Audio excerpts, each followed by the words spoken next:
Pour la dernière intervention, Serge Bonnefoy, qui est secrétaire technique de Terres en Ville. Je te laisserai, Serge, nous préciser ce que c'est Terres en Ville. Une présentation sur le renouveau de l'agri-urbanisme, enseignement de la recherche-action, forme agraire urbaine. Donc voilà, sur pareil, 25 minutes, si tu arrives à tenir le timing. D'accord, tu me dis si je fais trop long. Bonjour à toutes et à tous. Déjà, Terres en Ville, ça s'écrit avec un S. Il y a des terres et des villes.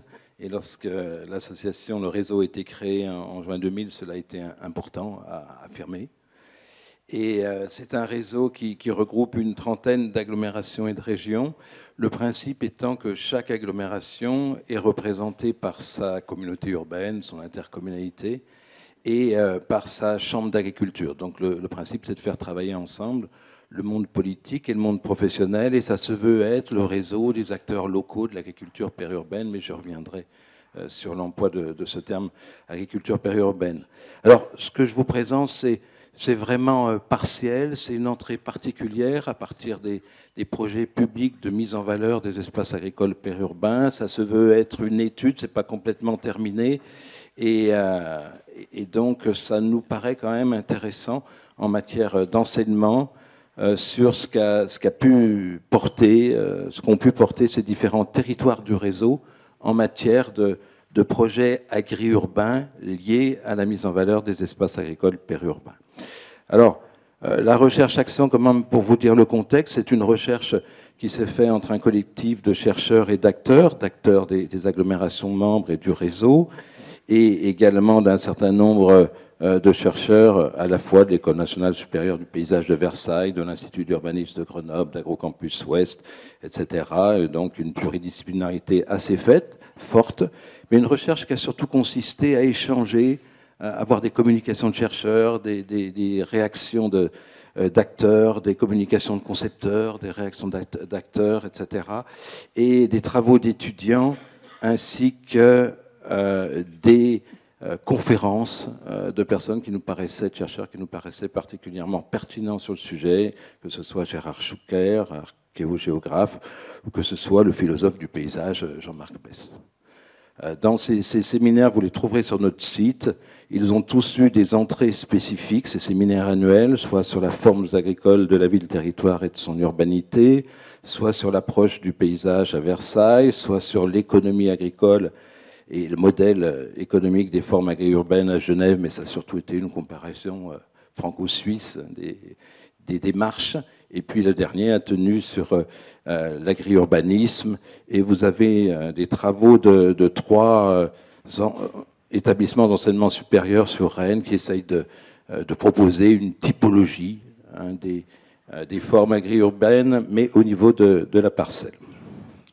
À lire bientôt, donc, dans le cadre de ce travail-là, on a publié un certain nombre de fiches d'expérience qu'on va continuer à publier d'ailleurs dans le cadre du partenariat avec Planticité, des fiches outils.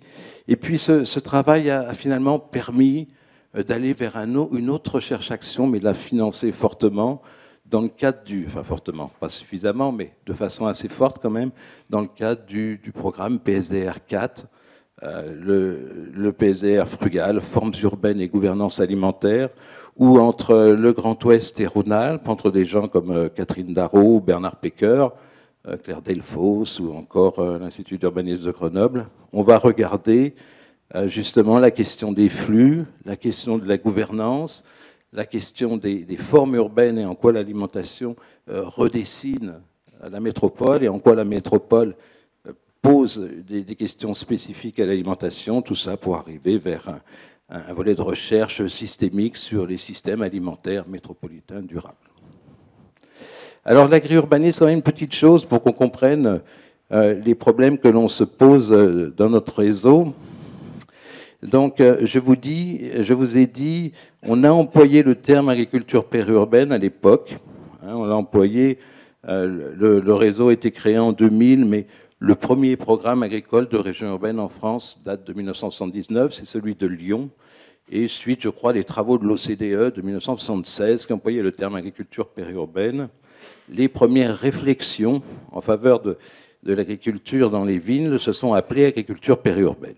Et donc, il y a eu 4 périodes. Sachez qu'en France, cette politique finalement fut assez introuvable, on n'est pas réussi à en faire une politique nationale, et que c'est plus l'affaire des territoires, qu'il y ait eu quelques mesures nationales, mais pas dans l'époque de la mise à l'agenda national, il n'y a pas eu réellement une politique décidée par le ministère en faveur de l'agriculture périurbaine.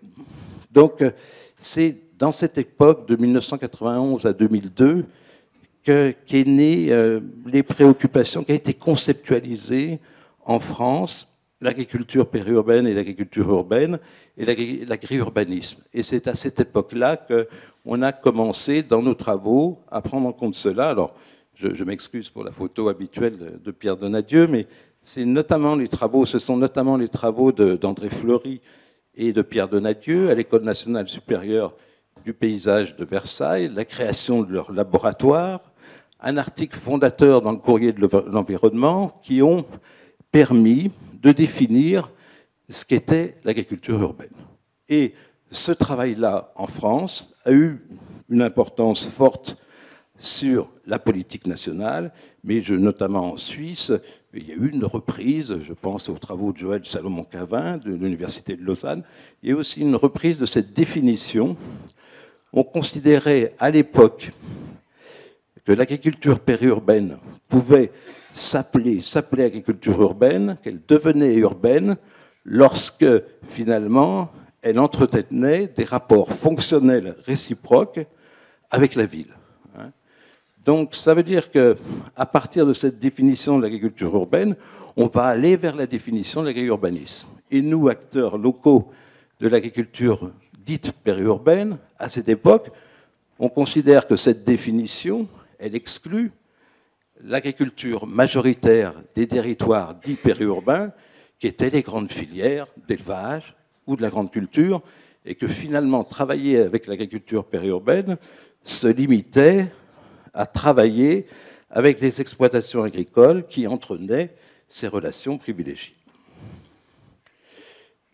Quand on continue, parce que j'ai l'impression que c'est un peu la même chose, c'est pour ça que je serai peut-être un peu long là-dessus, quand on continue, c'est aussi à ce moment-là que l'État commence à se réintéresser à l'agriculture, alors qu'à la période précédente, elle avait laissé l'étalement urbain grignoter les terres agricoles, et commence à voir quel type de mesures nationales il pourrait prendre. Louis Le Pinsec, à l'époque ministre de l'Agriculture, crée 3 groupes de travail et est inventé le concept de projet agri-urbain sous l'angle politique, en tant qu'objet politique, et les mesures prises dans le cadre d'un comité interministériel vont mettre en avant ces projets agri-urbains. Dans le même temps, les gens de l'École nationale supérieure de paysage de Versailles continuent à avancer, mettent en place une formation transfrontalière, si j'ose dire, sur l'agri-urbanisme et commencent à réfléchir à l'hybridation des différents savoirs. Finalement, on se retrouve 11 ans après, à peu près dans la même problématique. Dans la foulée, parce qu'on est en Île-de-France, parce qu'il y a un tropisme fort sur ces politiques agricoles périurbaines de l'Île-de-France. J'ai oublié de vous dire que, je vous l'ai dit tout à l'heure, que les Rhône-Alpins avaient inventé les programmes de développement agricole périurbain. Les Franciliens ont plutôt inventé une gestion par la planification, par l'agri-urbanisme, par le programme agri-urbain de l'agriculture périurbaine. Et à cette époque-là, se met en place dans la région Île-de-France, ça va être formalisé en 2006, les premiers programmes agri-urbains de la région Île-de-France. Et c'est ce terme-là qui va être utilisé, agri-urbanisme, agri-urbain, qui va un peu progressivement s'hybrider avec l'agriculture périurbaine jusqu'à la définition actuelle de l'agriculture urbaine, qui est différente de celle de cette période. Je reviens au projet public. Alors, notre questionnement était pourquoi et comment l'action publique territoriale en faveur de l'agriculture périurbaine suscite-t-elle des projets de mise en valeur d'espaces agricoles périurbains? Est-ce qu'elle produit des formes agri-urbaines particulières? Quelles relations entretiennent dans la durée ces projets avec les politiques agricoles périurbaines? Vous voyez que j'ai mis entre parenthèses péri, d'agglomération, parce que autant le dire, on a l'impression que sur le plan des agglomérations à l'heure actuelle, C'est plus la question de l'agriculture du territoire de l'agglomération qui est traitée, l'agriculture urbaine étant pour une agglomération une composante de la question agricole de son territoire. L'objet d'analyse choisi, c'est tout projet de protection et d'aménagement d'espaces agricoles localisés ou délimités qui intéressent significativement l'agriculture et l'espace agricole urbain et périurbain et qui est conduit par une collectivité territoriale ou une entité publique, dont au moins une collectivité locale est membre. C'est-à-dire qu'on a exclu des projets privés très intéressants, je pense à la bergerie de Villarceau, par exemple, en Île-de-France. On a exclu les projets publics d'installation agricole parce qu'ils nous semblaient pas spatialement significatifs, et on a exclu les projets publics de nature qui n'impliquaient pas significativement l'agriculture. Je pense aux parcs dits agri-urbains de Caen Métropole à une époque, qui étaient plutôt des parcs nature où l'agriculture n'était pas considérée en soi dans l'opération. Si on a fait ce travail-là, c'est parce qu'il nous semblait que ce rapport entre projet et politique méritait d'être interrogé, et parce qu'il y avait en France une sous-estimation de ce type de projet, un manque de connaissances et un manque de qualification, et que dans le débat public français, certains considéraient que la priorité était la protection de l'ensemble de l'espace agricole, mais qu'il n'y avait pas nécessité d'avoir des outils pour traiter ces espaces agricoles périurbains. Et vous voyez, on a repéré dans 24 agglomérations du réseau 57 projets, et dans la dernière période, 60% des projets ont été créés ou lancés depuis 2003. Mais dès la première période, nous avons déjà 5 projets, et dès la première période, vous le verrez, nous avons des projets complexes. Contrairement à une image habituelle, on n'a pas que des projets de zones d'activité maraîchère, on a aussi des projets qui essayent de mixer, je pense à Périgny-sur-Yerres, qui essayent de mixer agriculture, environnement, ouverture au public. Donc on n'a pas une espèce de linéarité qui nous dirait qu'on va vers des projets dans les années 1960, c'est les années des villes nouvelles, des projets qui sont simplement des projets de défense de l'agriculture, à des projets complexes. En l'an 2000, c'est un peu plus compliqué que cela.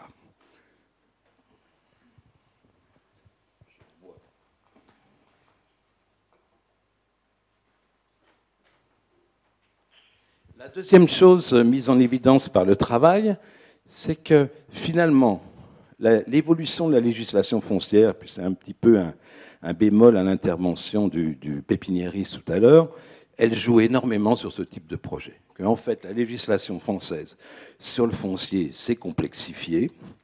Ce qui a lancé les politiques agricoles périurbaines, c'est la circulaire sur les zones naturelles d'équilibre de 1975. Mais vous avez en rouge tout ce qui sont les législations nationales, et vous avez en noir les dispositifs régionaux ou locaux spécifiques inventés en France. Mais on voit quand même que cette évolution d'une prise en compte de plus en plus forte de l'espace agricole a permis d'impulser des projets locaux. La preuve, plus de 31 projets sont des projets qui dépendent de procédures nationales ou régionales. Il y a quand même 46% des projets qui ne dépendent pas de ces procédures, mais quand même, globalement, l'impulsion donnée par l'État ou donnée par la collectivité explique l'émergence également de projets locaux. Quand on regarde, alors ce n'est pas tellement significatif, quand on regarde l'origine de ces projets, il y a une certaine permanence. Il y a toujours eu des projets d'inspiration du monde agricole, il y a toujours eu des projets d'inspiration des collectivités et du monde associatif. C'est intéressant pour dire quand même que dans la dernière période, ce sont plutôt des projets d'alliance entre le monde agricole, les acteurs locaux et les collectivités qui voient le jour, mais que le monde agricole a toujours été un des partenaires importants de ces projets, et ce n'est pas simplement des projets qui viennent de la société civile ou qui sont top-down. Quand on regarde les différents foyers d'innovation, Alors ça, c'est la catégorisation des politiques agricoles périurbaines de nos agglomérations. J'irai très vite là-dessus, mais disons que le premier type, c'est les politiques où finalement on arrive à acheter la paix spatiale entre le milieu agricole et le milieu intercommunal et des collectivités. Le deuxième type, c'est l'agriculture vue de la ville, où l'agriculture fait partie du projet urbain. C'est par exemple pendant longtemps le cas rennais. Le troisième type, ce sont les grandes intercommunalités comme les communautés urbaines de Lyon et de Lille, où on fait un peu de tout comme politique. On a des services importants, on a des vice-présidents, et ce sont des politiques silos. Et là, souvent, on fait beaucoup de choses, mais on n'a pas une stratégie construite de façon importante, avec des objectifs clairs. On a plutôt une sorte de cohabitation d'interventions diverses. Le quatrième type, qui est le type dominant, sont les agglomérations qui essayent de valoriser l'agriculture périurbaine en cherchant un lien avec les services et le marché urbain. Donc là, on est dans l'historique des programmes agricoles. Et le cinquième type, ce sont les politiques qui travaillent à la fois pour le marché local et le marché d'expédition et qui essayent de construire des filières, c'est notamment Perpignan ou Toulon avec l'horticulture. Et puis, bien entendu, ces types ne sont jamais purs, c'est toujours des complexifications, des pondérations, mais on voit bien que finalement ces projets sont assez importants dans tout ce qui est de l'ordre de la campagne urbaine, donc on voit l'agriculture participant au cadre de vie, qu'ils sont importants aussi dans les grandes communautés urbaines qui justement ont mis en place des politiques d'espace ouvert, ont retrouvé la question agricole, qui font un peu de tout et qui s'intéressent d'une manière ou d'une autre à cet espace, et que bien entendu, ils sont aussi importants pour ceux qui ont une politique axée sur les relations entre agriculture et ville. Alors, et ça c'est sans doute lié au centralisme français, il existe peu de dispositifs généraux en France. Nous en avons trouvé en Île-de-France avec les PRIF. Les PRIF sont quand même une approche nature récréative dominante, d'ouverture au public, et pas une approche de promotion de l'agriculture. L'entrée, c'est quand même de livrer des espaces qui seront ouverts aux habitants, où l'agriculture joue un rôle qui peut être important, mais qui est secondaire. Le deuxième dispositif général a été créé à Lyon avec la charte d'écologie urbaine. C'est la mise en place en 2000 à peu près, des projets nature.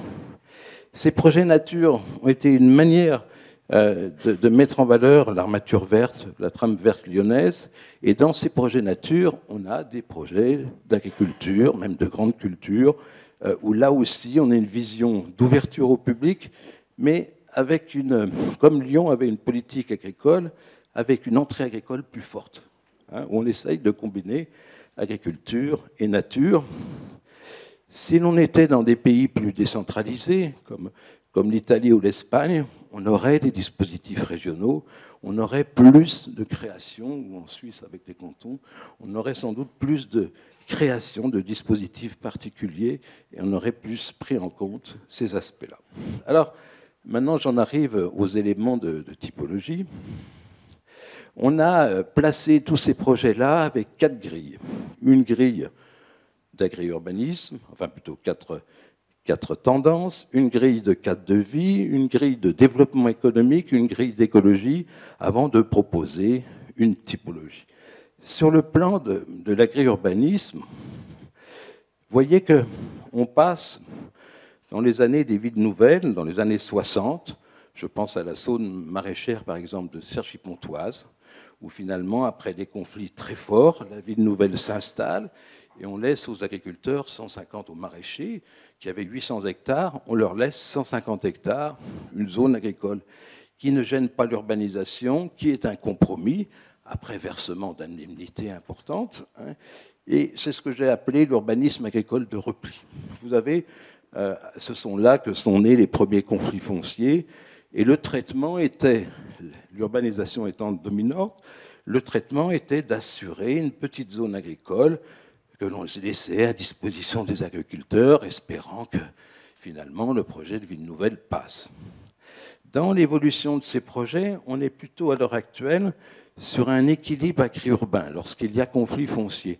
On est plutôt sur un partage qui essaye à la fois de restructurer l'agriculture et de permettre une certaine urbanisation. Donc on a progressé, c'est moins violent dans la prise en compte des intérêts urbains, et on arrive à un compromis qui fait la part des choses entre l'un et l'autre, même si ça n'empêche pas les conflits. Deuxième type donc d'évolution de la façon de poser ces rapports entre agriculture et urbanisme.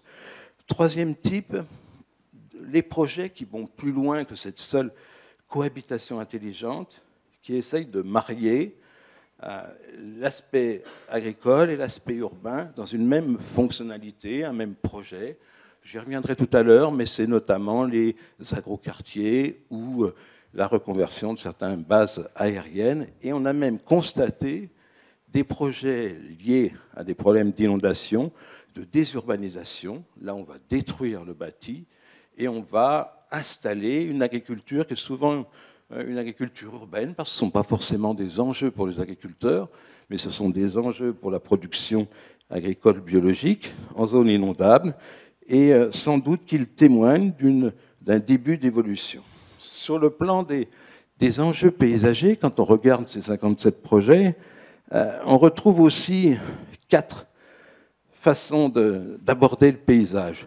Soit on a des paysages agricoles ordinaires, le projet ne nous en dit rien, ce n'est pas très important dans la conduite du projet, on sera sur des enjeux, c'est le cas de certaines zones maraîchères, on est sur des enjeux économiques prioritaires où l'enjeu paysager n'est pas pensé. Soit, deuxième type de prise en compte du paysage qui montre déjà un projet plus complexe, on a affaire à un patrimoine agraire identitaire. Je pense à un projet de verger patrimonial en Lorraine, à côté de Metz, sur 5 hectares, où il s'agit de recréer le verger des villages. Vous avez un troisième type de projet qui est le projet de campagne urbaine, qui s'intéresse à des projets d'une certaine taille. J'ai oublié de vous dire que ces projets-là vont de 5,2 hectares à 17 800 hectares. Et le plus important étant celui de la campagne nantaise. Quand on est dans des grands territoires, on a affaire à un projet qui a un discours sur ce que représente la campagne et l'agriculture par rapport au cadre de vie de la ville. Et enfin, quelques projets essayent de construire, qui sont plutôt des projets sur une centaine, 200 d'hectares, essayent de construire un vrai projet agricole et paysager. C'est dans le cadre de certains PAEN, je pense à Canoës près de Perpignan, où là on a vraiment un projet où le paysage est central dans la façon de gérer cet espace. Donc aujourd'hui c'est un enjeu, le paysage quasi incontournable, d'autant plus que les différentes procédures françaises l'ont intégré dans les PAEN par exemple, ou dans la ZEN-PENAF de Saclay. L'origine est moins agricole et plus institutionnelle, c'est un peu l'effet procédure. Quand on veut protéger l'agriculture par un PAEN, il faut pouvoir dire quelque chose du paysage. C'est le témoin d'une certaine patrimonialisation agricole périurbaine, et je vous ai déjà évoqué l'effet d'échelle. Sur le plan du développement économique, c'est assez intéressant parce que contrairement à ce qu'on pourrait croire, ces projets peuvent être des projets de grande culture ou des projets liés à l'élevage et ne sont pas spécifiquement des projets de maraîchage ou d'horticulture, même si on retrouve l'histoire des ceintures vertes, des reliquats des ceintures vertes françaises, et que les projets maraîchers sont assez importants. Et là, on va dans un gradient qui va de la monoproduction, du projet d'agriculture de filière, jusqu'au développement de production multifonctionnelle, diversifiée, des projets qui mettent en avant l'agriculture de proximité dans la dernière période, et des projets qui tournent autour des services productifs, environnementaux et sociaux. Vous voyez là que l'agriculture est un peu un objet de transaction, j'y reviendrai plus tard, une stratégie d'alliance. Vous voyez l'effet du paradigme alimentaire dans la dernière période. On a beaucoup de projets qui tournent autour de l'agriculture de proximité. Vous voyez que l'économie territoriale, et donc la territorialisation de la façon de prendre en compte l'agriculture, exemple l'agriculture de filière, joue, que ce n'est, comme pour les jardins, c'est plus uniquement une affaire de politique nationale, et certains projets ont un discours qui instrumentalisent l'agriculture. Sur l'ambition écologique, alors là, conclusion, avant d'aller plus loin, sur d'autres thèmes, on voit le problème français, c'est que finalement, les projets agricoles prennent peu en compte, ont peu de discours sur l'écologie. Dans la politique française, les écologistes, entre guillemets, les environnementalistes ont leurs procédures, les forestiers ont leurs procédures, le monde agricole a ses procédures, et finalement, la mixité des projets est assez rare, même s'il y a un certain discours. Donc, nous arrivons à une proposition de 3 grandes catégories. Le nom mériterait sans doute d'être changé, mais c'est une référence au parc de Barcelone ou à celui de Milan.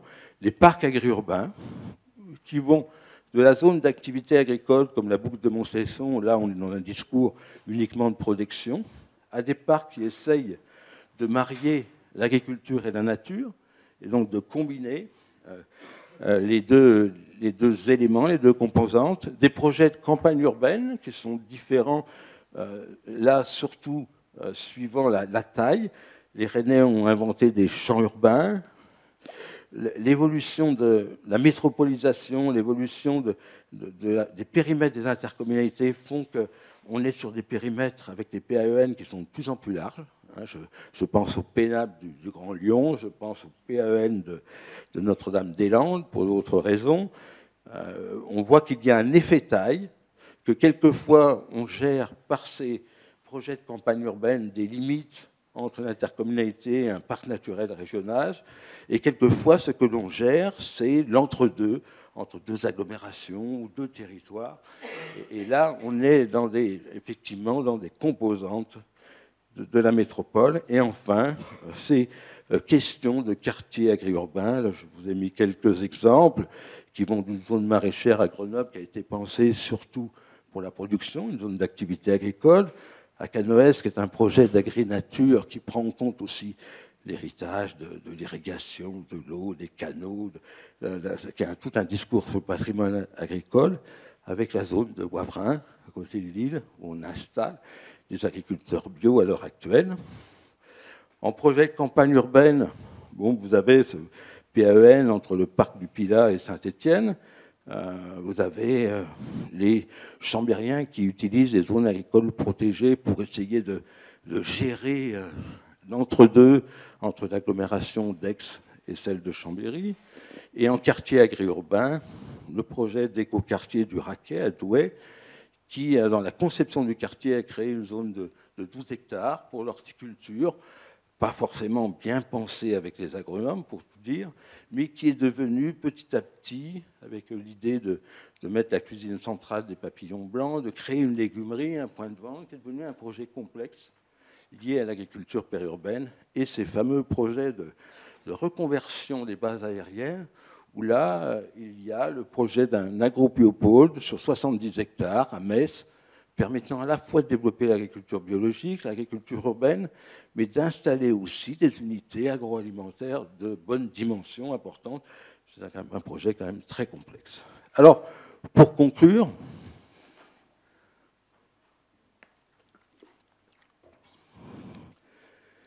qu'est-ce que l'on peut dire de tout cela? Et que finalement, il y a deux grandes tendances qui expliquent le développement en France de ces projets agri-urbains, d'espaces périurbains, qui peuvent être en première couronne ou qui peuvent être à 20-30 km du centre.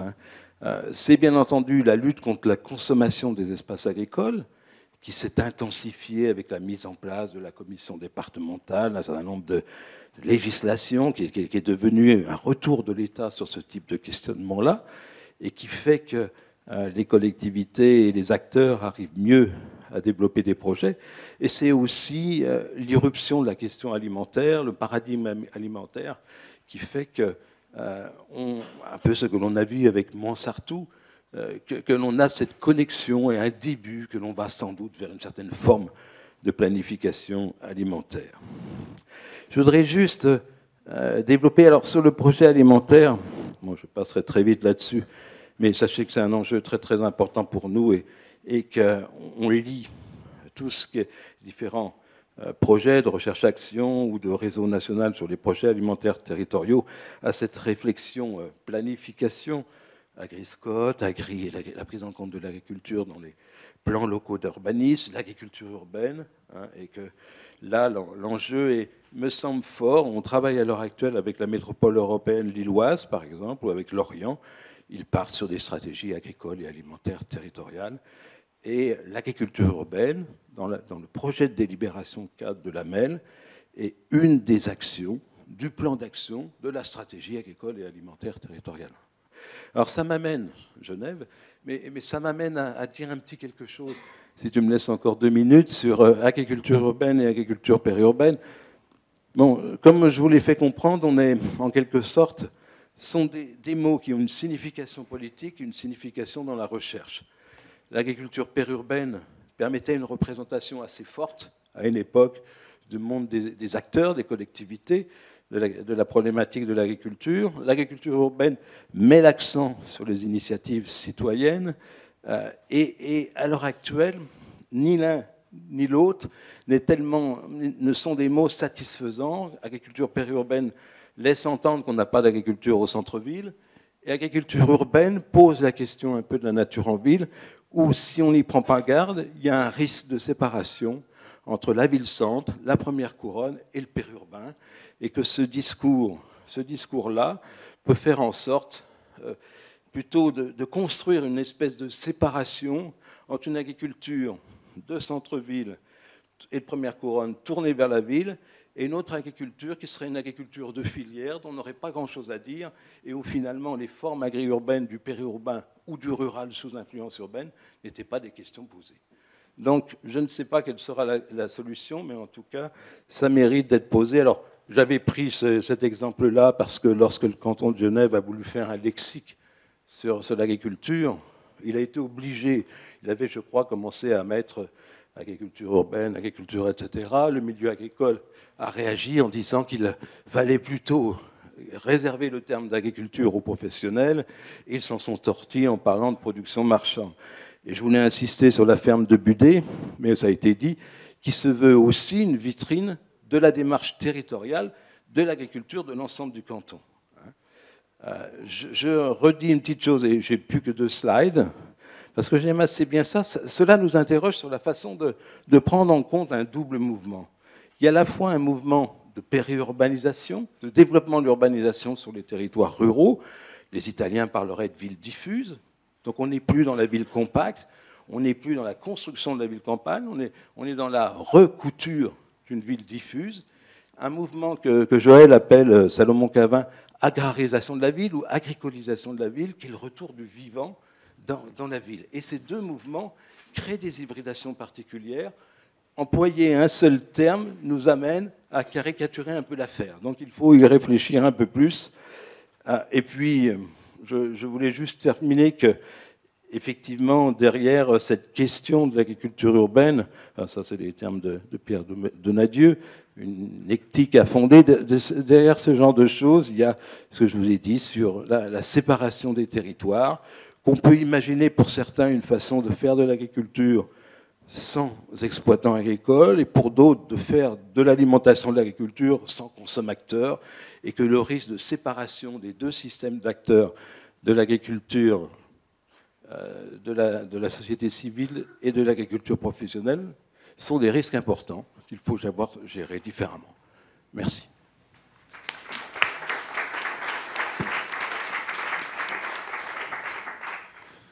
Merci Serge pour cette présentation. Je prendrai 2 questions pour pouvoir avoir le temps de faire une synthèse. Pierre Donadieu, si vous pouvez compléter justement, oui. Vous qui avez écrit ces premiers ouvrages sur ces questions d'agri-urbanisme en France, campagne urbaine, voilà, merci. Non, je ne veux pas revenir sur l'histoire. Non. Elle a été très bien faite par tout à l'heure. Non, je voudrais revenir sur cette question de agriculture urbaine, agriculture périurbaine. Moi, je pense qu'il y a une façon de dépasser la contradiction et l'opposition qui me paraît contenue finalement dans l'utilisation des 2 termes. Ce qui est aujourd'hui, je dirais, réel, c'est la notion de région urbaine, incluant l'agglomération dense, compacte, et puis ce qu'on peut appeler bien sûr les périphéries. Et il y a des différentes formes d'agriculture et d'agriculteurs dans cette région urbaine. Elles ont été parfaitement décrites par toutes les typologies que tu as imaginées. Mais en fait, ce qui me paraît beaucoup plus facile à faire admettre ou à diffuser, c'est qu'il y a des agricultures urbaines dans la région urbaine étant définie comme étant l'agglomération avec tous les espaces non construits qui sont nécessaires à la viabilité de l'habitat en ville. Parce qu'à partir du moment où cette région urbaine contient des espaces non construits qui vont servir sur des régulations environnementales, qui vont servir sur des services sociaux, etc., on a là, je dirais, un périmètre qui est bien distinct des régions rurales, sur lesquelles il y a d'autres enjeux et d'autres dynamiques. C'est pour ça que je pense que garder le mot agriculture urbaine pour des régions urbaines, je dirais, définit à la fois le périmètre et n'interdit pas, bien sûr, toute la diversité des formes que tu as décrites. Qu'est-ce que tu en penses? Écoute, je pense que on était déjà dans le mot agriculture périurbaine, comme je l'ai dit, on était déjà entre un concept scientifique et un objet politique, sont deux mondes. Et le mot agriculture urbaine ou agriculture périurbaine peut avoir un sens scientifiquement et peut être une représentation différente par rapport aux acteurs. Je pense que moi, je serais assez d'accord qu'on discute même d'agriculture de région urbaine, voire d'aire métropolitaine, et que ce qui est en train de se jouer, me semble-t-il, dans la construction de stratégies agricoles alimentaires interterritoriales, c'est que finalement, on affronte la question du rapport entre l'agriculture, le territoire, les autres fonctions du territoire, et que finalement, progressivement, l'agriculture est devenue, l'alimentation, vont devenir des politiques de droit commun, hein, on parle de biens communs, etc., mais vont devenir des politiques intégrées, comme on a des politiques de logement, etc. Sauf qu'on est dans des phases transitoires, et sauf que ces mots ont sont ressentis par les acteurs de manière différente. Alors, c'est là où est l'enjeu. Est-on capable de créer quelque chose de commun? On a vu dans le débat du canton de Genève, par exemple, que ce n'était pas si simple entre la société civile et le monde professionnel. On sait que derrière, il y a l'idée que l'agriculture, ce n'est pas qu'une affaire de professionnels. Il y a des tas de choses à dépasser. Hein. Et je m'interroge quand même pour savoir si derrière cela, on ne retrouve pas les rapports entre la commune et l'intercommunalité. Si je vous prends par analogie le système alimentaire ou la politique alimentaire, dans des travaux, nous avons mis en évidence qu'on allait plus loin lorsque commune et intercommunalité travaillaient ensemble. Parce que la commune portait la nutrition santé, les questions de la nutrition santé, les questions de l'accessibilité sociale en France, dans ses compétences, alors que l'intercommunalité portait les questions de la planification et les questions de l'agriculture. Et pour connaître la situation grenobloise, je peux vous dire que sur l'agriculture urbaine, il me semble que l'aggiornamento entre commune et intercommunalité n'est pas fait et qu'il est à construire. Ça, c'est la première chose. Puis la deuxième chose dont je me méfie un peu, mais aussi par analogie avec l'alimentaire, on peut avoir des politiques où finalement, des politiques communautaires en quelque sorte, mais dans le mauvais sens du terme. On va faire une politique d'agriculture urbaine avec les acteurs de la société civile. On va faire une politique bio avec les acteurs du bio. Et puis on va négocier d'autres politiques agricoles, d'autres politiques alimentaires, via d'autres vice-présidences, via d'autres services. Et finalement, on a une gestion différenciée de l'agriculture et de l'alimentation, et on n'a pas une stratégie territoriale cohérente. Et ça, d'ores et déjà, on est un peu là-dedans. On a réussi à mettre des politiques transversales comme des politiques de silo. Donc là, il y a quand même un risque à affronter.